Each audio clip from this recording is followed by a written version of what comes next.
Guys, we've been doing this for a while now. If you don't have a power station like the ones you see here on the workbench yet, now is the time, because there's a very good possibility that items like these are going to become more inaccessible in the near future. And we're going to talk about that. And I also want to talk about some of your preparedness priorities as well, because these EcoFlow units you see right here are new, but I've been using their products for a long time, and I actually use them during what most people would consider to be emergencies, such as a blackout during severe weather. And when the lights go off, my EcoFlow units kick on, and I'm not without power. What I will say is that nothing on the table right now is more expensive than this particular rifle, which I like quite a bit. But I have never used this rifle during an emergency. I have, however, used my EcoFlow units, not just for emergencies, but even just in daily life. So think about that as we move forward in this conversation, because these things are going to be less accessible here very soon. And there are some sales and stuff going on right now. I got coupon codes in the description, the pinned comment, and all that stuff. But regardless of that, even if you don't care about these new EcoFlow units, which we'll talk about later in the video when it comes to specs and stuff like that, but in reality, any power station is better than no power station. And I have EcoFlow units from way back in the day, some of the earlier generations, that still work and are still doing stuff for me right now that is more beneficial, in all honesty, than a lot of the other expensive equipment I have regarding preparedness. And so regardless of your budget, you can find something that'll work for you that's probably less expensive than some other stuff you have that you may never use. So keep that in mind. Now, why are these going to be less accessible in the near future? Okay. Well, first off, gold and silver are skyrocketing in price, right? We all know that. And of course, we all know what that means for the dollar, but it also means that technology and electronics are going to become more expensive as well, because silver and gold are used in a lot of the components, especially when you start talking about solar and power stations and things of that nature. So keep that in mind. As those go up, the price of units like these are also going to go up. And these things are pretty affordable in comparison to what they're capable of. And like I said, the older generations are also even more affordable and still capable. Now, another issue that could come up that would make stuff like this basically gone is if there was ever to be a war to break out in the Pacific. We know that tensions between Taiwan and China have been on the rise for years now. We're not really sure how that's all going to work out, but if there is a conflict in that region, the supply chain will be affected. And these items, and every solar power station you can put your hands on right now, for the most part, are generally manufactured in China. And there's really not a way to get around that at this point in time, especially at the price point that these are being sold at. And so if you want the capability of having extra power on hand, but you don't necessarily have the know-how to build it yourself or do anything like that, a war with China is going to make these things a lot harder to get.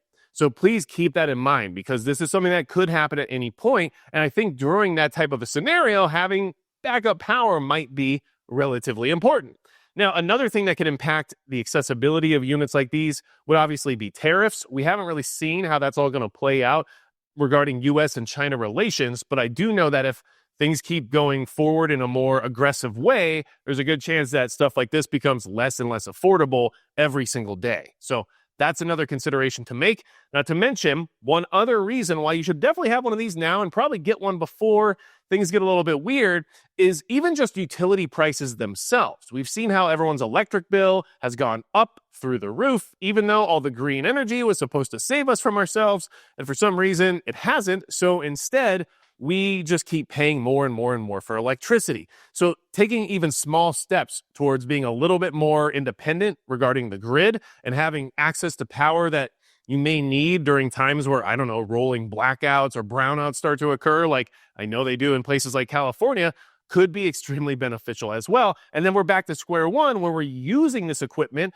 during those situations and not the other equipment we've spent more money on, right? So these are all considerations to make, and why I like bringing power stations to your attention, because I want the ability to have communications. I want the ability to have surveillance and security technology still online if possible. I want the ability to cook or boil water or do whatever else I might want to do and replenish the energy using solar without having to make a bunch of noise or create a bunch of smells and have a large footprint while running gas generators and everything of the sort. Not to mention, these are storage stations. So you can plug them into the wall now while the power's on, and then you just have power. You don't have to actually set them up with solar or any of that if you don't want. You can just extend the lifetime of your power supply during a blackout scenario to where, you might not get all the way through it, but you have it for a little bit longer than everybody else, which could be beneficial, especially with communications and everything else related to that.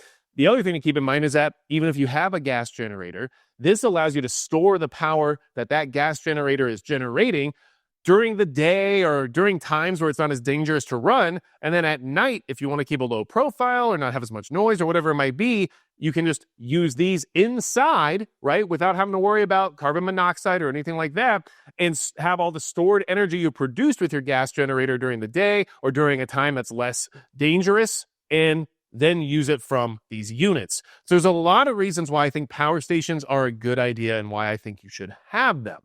Now, if you don't have one, I'm serious, now's the time. And I don't mean you have to use my link or my code or buy all this stuff or all these new units, because in all honesty, these new units are nice, but they're definitely not necessary, especially if you already have good power stations. But if you don't have any at all, it's not a bad idea to start with the newest technology that adds a little bit of benefit.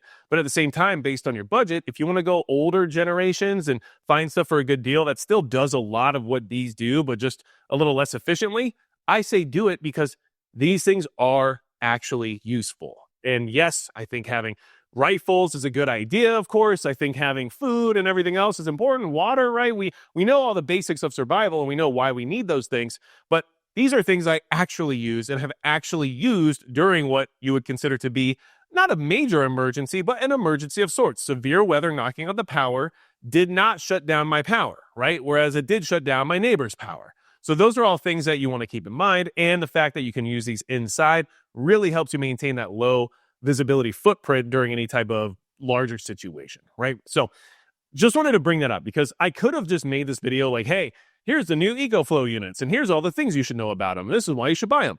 But I don't think you need that necessarily at this point in time based on what we've done on this channel, right? I hope not anyway. But if you're new here, that might be beneficial for you. So I'll go through the specs of these newer units to let you know what's available now. But at the same time, like I said before, just have something. In all honesty, this is useful. I use these. I actually use them. Yes, I use my other stuff too, but not in the same use case scenario as an actual emergency. At least not yet. You never know. But I know for a fact that when the power goes out, I do use these. So let's talk about the new Delta 3 units from EcoFlow, which I will say for sure, they sent them to the channel.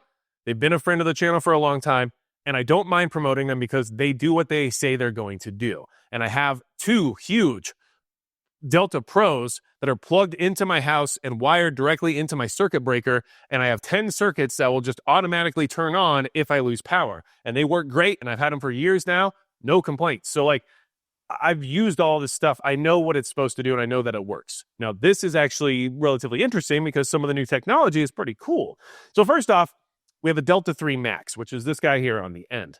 Now, Delta 3 Max, he's got a 2,048 watt-hour capacity. And so in case you don't know how this stuff necessarily works, or it's not something that you've necessarily spent a lot of time invested in, basically watt hours just means how many watts you can use per hour. So if you're using 100 watts, for every hour, then this unit should last about 20 hours, right? It's just basic math.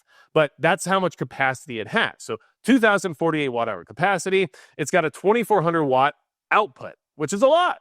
You can power a lot of things, even some appliances off 2,400 watts. So that's huge. And then it even can surge up to 4,800 watts, which is also very big. It also has an 1,800 watt input for charging, which means when you plug it into your wall, it'll drag 1,800 watts right out of your wall, and that charges it quick. And most of these units will charge to 80% in about an hour, which is very fast. So you can top them off and keep them charged up, if you know an emergency is on its way, a storm's coming or anything like that, no issue, right? Okay, so this particular unit, the Delta 3 Max, also has a 500 watt solar input, which is great. So you can actually plug solar directly into it using an XT60 cable. And then what that allows you to do is keep it charged up, not having to use fuel or gas or anything that's not, a renewable resource, and still have access to power even during a long-term grid down type situation. So I have lots of solar panels, I have folding panels, I have mobile panels, and all of them will plug into these units in order to keep them up and running, which I think is great. And this one has a 500 watt input. And just so you're aware, no matter how your solar panels are rated and no matter how the input is rated, you're never going to get max input or max efficiency from your panel. So never expect that, but just understand that the bigger that number is, the better chance of charging it faster you have, right? So the other thing that you should know about these batteries in general, because they are basically batteries with, power integration and everything else. So when it comes to these batteries, they use batteries with a 10-year lifespan. They're LFP EFV grade batteries. So these are the same type of batteries they're using in electric vehicles, right? So just keep that in mind because it's top of the line. Like it's really just what you want to use at this point in time until better technology comes out or more affordable technology comes out, obviously. Now, the one next to it here is actually the Delta 3 Max. So, or actually the Delta 3 Max Plus, sorry. So why is it a plus? It's not because of this thing, but we'll get to that thing. But it's a plus because it does a little bit better in the sense of power, and then it also offers a little more capability. So the Plus has a 3,000 watt output, right, and a 6,000 watt surge. So 3,000 watts, you can power a lot in your home with 3,000 watts of output. So that's huge, okay? Now the other thing it has is an extra battery. Now, this is what the Plus has that the Max doesn't. It has a port for that extra battery. So you can add an extra battery, which adds an extra 2,048 watt hours of capacity, which is the same capacity that the Max Plus has, as well as the Max. So we're just doubling the capacity overall. And now I have twice the capacity by using this extra battery as I would with this particular unit, okay? Now, another thing to keep in mind is that this particular Delta 3 Max Plus actually has an Anderson output as well. And so that's the little red and black output that you would plug like your ham radio in or something like that with. So that gives you some options there too in case you have communications equipment that requires that type of a power supply.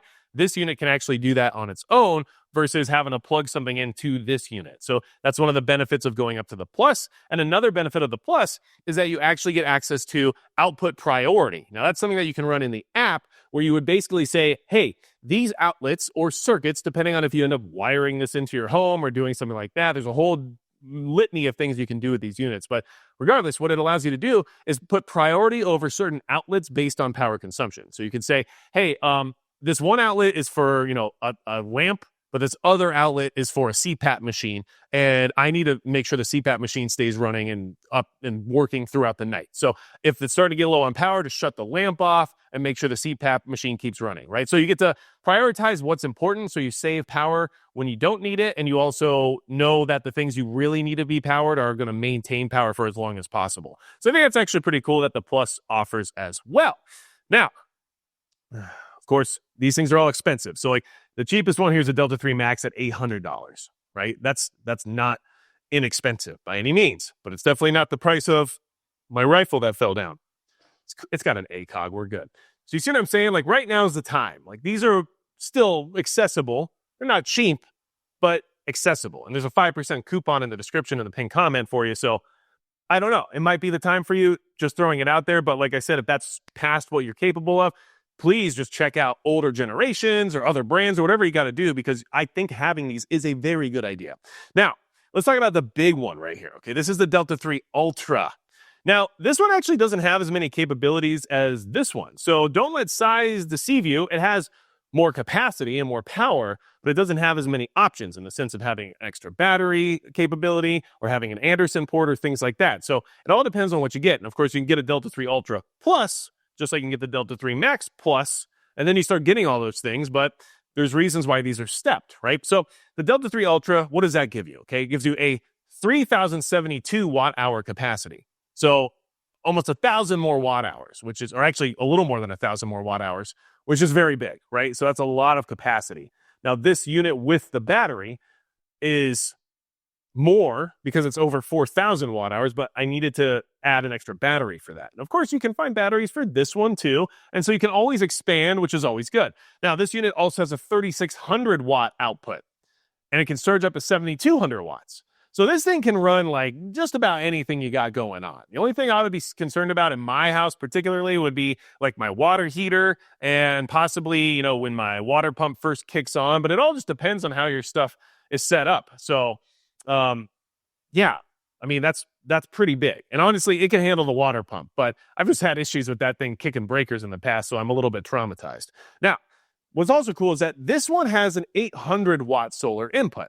Remember, the Delta 3 Max only has 500 watts. So, like I said, the bigger capacity or the bigger the input capacity is, 800 watts is better than 500. And then the more solar efficiency you can get, so a 400 watt panel might only give you 200 watts. Regardless, the bigger those numbers are, the faster you get charged up and the more power you can store. So it's always going to be a benefit. Now, this particular unit, the Delta 3 Max Plus, actually can take 1,000 watts of solar input, but it has 2 XT60 ports, which means you can plug 2 separate solar arrays into it, which each one is 500. So that's still good and still more, but depending on how you have everything set up, it's possible that the 800 watt one might just be better in general. So it's all based on a lot of different variables, but still, bigger numbers are better numbers when it comes to that in general, okay? Now, this unit also has a travel trailer output, which is 30 amps, and it's right here in the front, and that allows you to use it with recreational vehicles or things like that. So if you need that kind of stuff, having this in the bed of your pickup truck and then being able to hook up a trailer or whatever else you might need to with it can definitely be a good thing, right? So it gives you those options too in case you're a little bit more mobile or you want to take it camping or hunting or whatever you want to do, right? Now, these Delta 3 units have a couple of other interesting upgrades as well from the other stuff. First off, they have a CTC, which is a cell-to-chassis structure. So what that means is that the battery cells themselves are built into the frame of the actual unit, which makes them more durable and a little bit more robust so that these things can actually even handle being dropped from like a short distance and have a little bit more, robustness when it comes to dealing with the harshness of an emergency, let's say. So that's a good thing, of course. And in general, these things being more durable is good, although I've never had any issues with my older generation models regarding durability, but I also don't throw them or drop them off the back of a truck or do any of that stuff. So it's possible that one of these might survive something that the other ones wouldn't, but I'm not really doing stuff where I'm going to find that out anyway. It's just something worth mentioning because it is an upgrade and a feature that they've recently added that didn't exist before. So this is not a review video. This is not a testing video. I don't personally feel like I need to do a million of those every time something comes out from these companies because in all honesty, like they just generally do what they're supposed to do, right? Have there been issues in the past for me regarding solar power stations? I mean, like barely anything. Like barely anything. The biggest issue I had was the app not interfacing correctly with my smart home panel to the point where I wasn't able to get power to one of the circuits I was using. And then I got that fixed by just updating everything and resetting everything and basically resetting up everything from the beginning. So it was kind of like a, did you unplug it type scenario. So and that's just me being honest. Like I really haven't had problems with these. And if you want a full-blown review of these units, there's channels that do a really good job of that, like Silver Symbol and some other ones out there.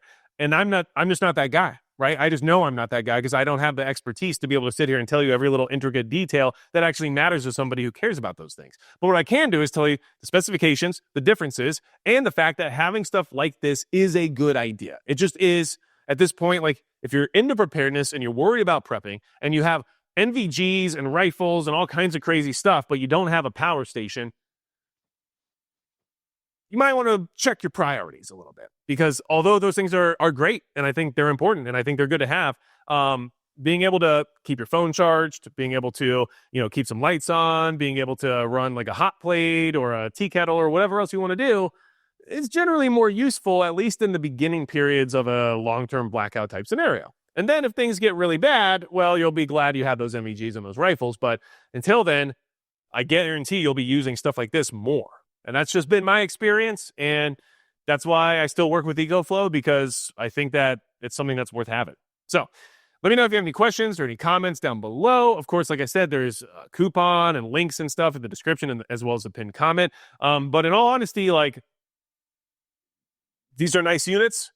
If they don't work for you price-wise, go older. And if that doesn't work for you price-wise, go cheaper or whatever you got to do, but like have the ability to have some additional power on hand. It only makes sense, especially if you're in like an apartment or something and running a gas generator is just like basically not even an option. Like this stuff actually does what it's supposed to and will take care of you for a decent amount of time, even if you don't have a way to recharge it. So anything else you need from me at all, go to magicprepper.com. And besides that, it's going to be it for Magic Prepper.